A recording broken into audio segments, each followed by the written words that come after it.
Assalamualaikum warahmatullahi wabarakatuh. Kembali lagi bersama Mimin di channel Goib Misteri. Kali ini Mimin akan menceritakan tentang fakta sejarah Masjid Keramat Empang Bogor dan Makam Keramat Empang Bogor.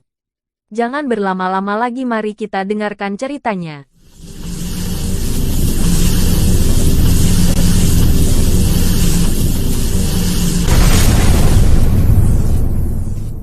Masjid An-Nur Empang yang lebih dikenal dengan Masjid Keramat Empang Bogor merupakan masjid tertua di Kota Bogor.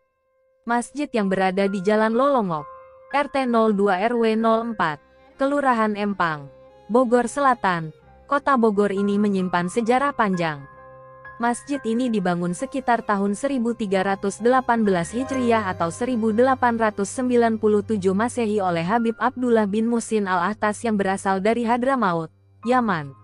Dari awal didirikan hingga saat ini, tidak ada bangunan dan interior yang dirubah. Ada beberapa interior yang masih awet hingga sekarang, seperti kaca jendela yang berwarna merah dan biru, mimbar masjid, 4 pilar di dalam masjid dengan 2 menara masjid. Konon masjid ini terinspirasi dari sebuah masjid bernama An-Nur di wilayah Tahrim. Masjid yang berukuran 10 kali 10 meter ini dibangun dengan harapan untuk menyatukan umat muslim. Kenapa dijuluki Empang? Karena dahulu area sekitar masjid itu dikelilingi empang. Maka dijulukilah oleh masyarakat sekitar Masjid Empang Bogor. Di tempat inilah Habib Abdullah bin Muhsin Al-Ahtas juga dimakamkan bersama anak-anaknya. Selain itu, ada seorang ulama yang dimakamkan di sini yaitu Habib Abdurrahman bin Ahmad Assegaf, pimpinan Ponpes Al-Busro Depok. Masjid ini memiliki sejarah yang panjang dan dianggap sebagai tempat keramat oleh masyarakat sekitar. Berikut adalah sejarah dan fakta menarik tentang Masjid Keramat Empang Bogor yang diambil dari beberapa sumber. 1. Dibangun oleh Habib Abdullah bin Muhsin Al-Ahtas. Masjid Keramat Empang Bogor dibangun sekitar tahun 1828 Masehi oleh seorang ulama besar pada masanya, yaitu Habib Abdullah bin Muhsin Al-Ahtas yang berasal dari Hadramaut, Yaman.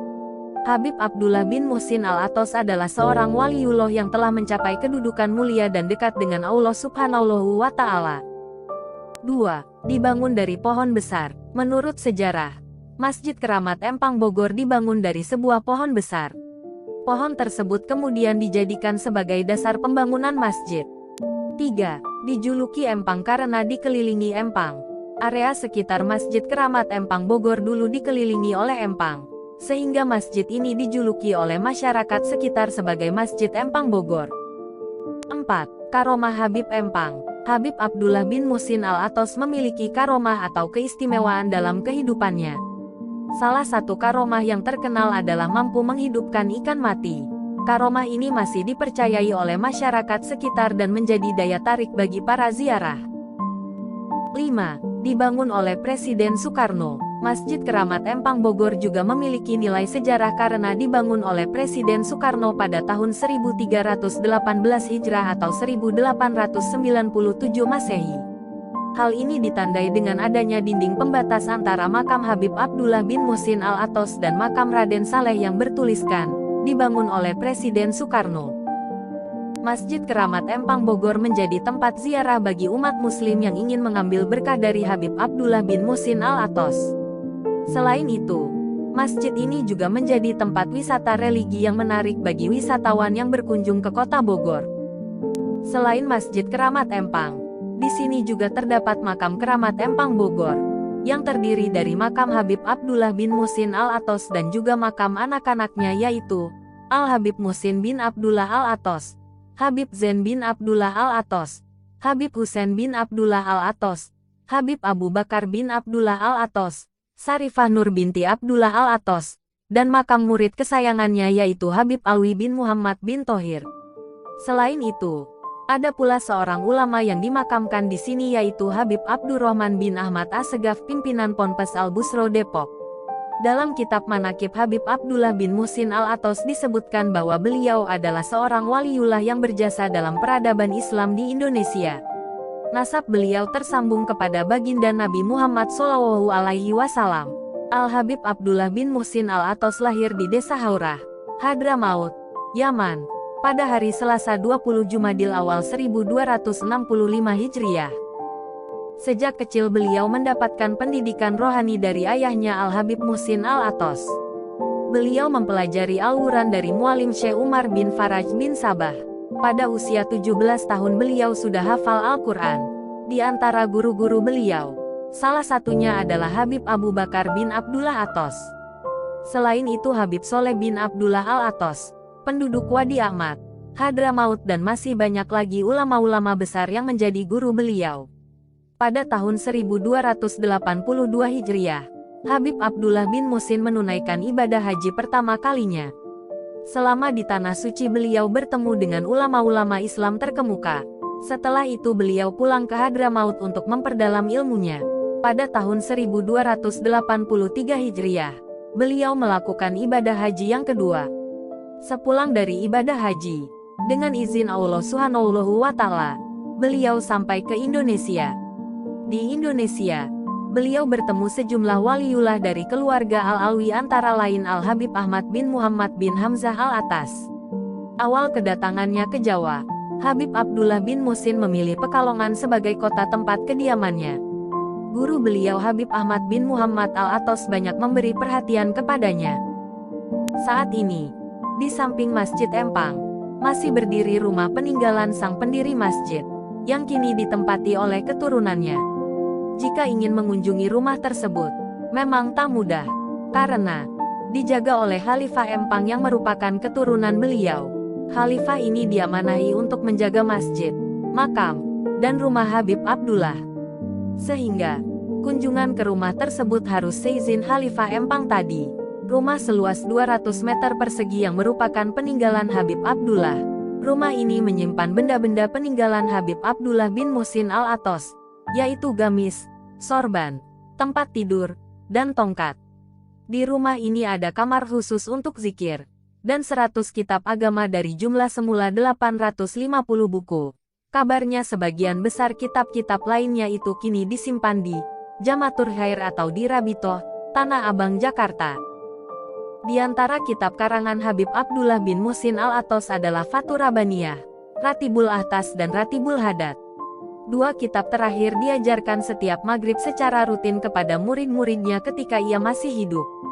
Dalam perjalanan hidup Habib Abdullah bin Muhsin Al-Atos, beliau pernah dipenjara oleh pemerintah Belanda. Tentu pengalaman beliau ini merupakan kehendak Allah.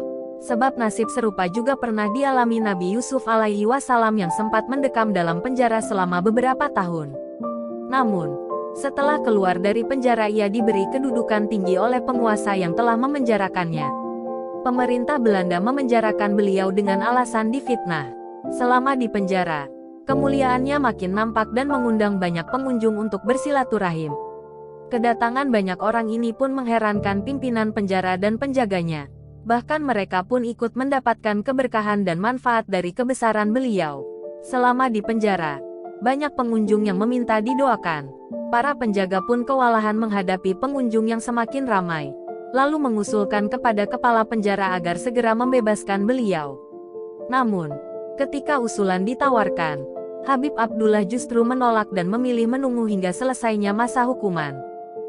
Pada suatu malam, pintu penjara tiba-tiba terbuka dan beliau kedatangan tamu istimewa yaitu kakek beliau Al-Habib Umar bin Abdurrahman Al-Atos, Sohibul Ratib. Saat kejadian itu, kakek beliau berkata, "Jika engkau ingin keluar penjara keluarlah sekarang. Tapi jika engkau bersabar, maka bersabarlah." Dan ternyata beliau memilih bersabar dalam penjara. Pada malam itu juga, beliau telah datangi Al-Faqih Muqaddam dan Syekh Abdul Qadir Jailani. Pada kesempatan itu Al-Faqih Muqaddam memberikan sebuah kopiah Alfiyah kepada beliau, dan Syekh Abdul Qadir Jailani memberikan surbannya kepada beliau. Ternyata di pagi harinya kopiah tersebut masih tetap berada di kepala Al-Habib Abdullah bin Muhsin Al-Atas. Padahal beliau bertemu dengan Al-Faqih Al-Muqaddam hanya dalam mimpi. Para pengunjung terus berdatangan ke penjara sehingga berubahlah penjara itu menjadi rumah yang selalu dituju. Beliau pun mendapatkan berbagai karomah yang luar biasa. Di antara karomah beliau, seperti diungkapkan Al-Habib Muhammad bin Idrus Al-Habsyi, Surabaya. Ketika aku mengunjungi Al-Habib Abdullah bin Muhsin Al-Atos dalam penjara, aku lihat penampilannya amat berwibawa. Beliau terlihat diliputi akan pancaran cahaya ilahi. Sewaktu beliau melihat aku, beliau mengucapkan bait-bait syair Al-Habib Abdullah Al-Haddad. Dengan awal baitnya, "Wahai yang mengunjungi aku di malam dingin, ketika tak ada lagi orang yang akan menebarkan berita fitnah. Kemudian kami saling berpelukan dan menangis," kata Habib Muhammad bin Idrus Al-Habsyi. Karomah lain adalah sewaktu di penjara. Setiap kali beliau memandang borgol yang membelenggu kakinya, maka saat itu pula borgol tersebut terlepas. Diceritakan, saat pimpinan penjara menyuruh sipir untuk mengikat leher beliau dengan rantai besi, maka dengan izin Allah rantai itu terlepas dengan sendirinya. Sedihnya, pemimpin penjara dan keluarganya justru menderita sakit panas, sampai dokter tak mampu lagi untuk mengobati. Akhirnya pimpinan penjara sadar kalau sakit panas itu disebabkan karena telah menyakiti Al-Habib Abdullah bin Muhsin. Pimpinan penjara kemudian mengutus utusan untuk memohon doa demi kesembuhan penyakit panas itu. Al-Habib Abdullah bin Muhsin pun berkata, "Ambillah borgol dan rantai ini, ikatkan di kaki dan leher maka akan sembuhlah dia." Setelah itu dengan izin Allah penyakit pimpinan penjara dan keluarganya pun sembuh. Setelah beliau keluar dari penjara, beliau mencari tempat sunyi yang jauh dari keramaian manusia. Beliau memilih Bogor Empang sebagai tempatnya menyendiri. Di sana beliau membeli tanah dan membuat rumah sederhana. Dari sumber lain disebutkan, awal mula kedatangan Habib Abdullah bin Muhsin Al-Atos ke Indonesia pada tahun 1800 Masehi. Ketika itu beliau diperintahkan Al-Habibul Imam Abdullah bin Abu Bakar Al-Idrus menuju kota Mekah. Dan sesampainya di kota Mekah, beliau melaksanakan salat dan malamnya beliau bermimpi bertemu Rasulullah Shallallahu Alaihi Wasallam. Entah apa yang kisah mimpinya. Esok harinya beliau berangkat menuju Indonesia. Sesampainya di Indonesia, beliau dipertemukan dengan Habib Ahmad bin Hamzah Al-Atos, Jakarta dan beliau belajar ilmu agama darinya. Lalu Habib Ahmad bin Hamzah Al-Atos memerintahkan beliau berziarah ke Habib Hussein di luar Batang. Dari sana sampailah perjalanan beliau ke Bogor. Beliau datang ke Empang tanpa membawa apa-apa. Saat datang ke Empang Bogor, di sana belum ada penghuninya. Namun dengan ilmu beliau bisa menyala dan menjadi terang benderang. Diceritakan, ada kekeramatan yang lain terjadi pula ketika beliau tengah makan di pinggiran Empang. Kebetulan kala itu datang seorang penduduk Bogor berkata kepada beliau, "Habib, kalau Anda benar-benar seorang Habib keramat, tunjukkanlah kepada saya kekeramatannya." Kebetulan Habib Abdullah bin Muhsin Al-Atos sedang makan seekor ikan yang tinggal separuh lagi. Maka Habib Abdullah pun berkata, "Ya sama anjul ilaman tabis. Wahai ikan, kalau benar-benar cinta kepadaku tunjukkanlah." Maka atas izin Allah Subhanahu wa Ta'ala, seketika itu ikan yang tinggal sebelah lagi meloncat ke empang. Konon ikan tersebut sampai sekarang dikabarkan masih hidup.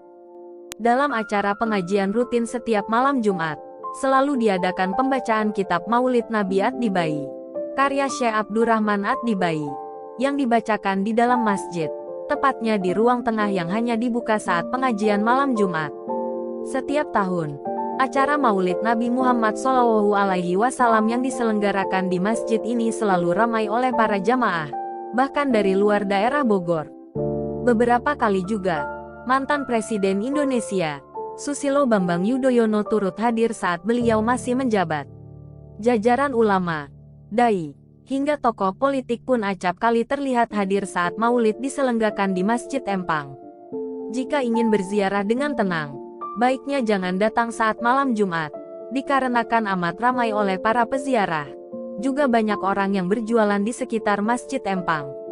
Tetapi, jika ingin hadir saat pengajian dan mengikuti pembacaan Maulid Nabi, datang saja hari malam Jumat. Sekian sepenggal kisah tentang fakta sejarah Masjid Empang Bogor dan Makam Keramat Empang Bogor. Mohon maaf apabila masih ada kekurangan dalam kisah cerita ini. Jangan lupa untuk di-subscribe, like dan komen, agar channel ini dapat berkembang. Sekian, terima kasih. Wassalamualaikum warahmatullahi wabarakatuh.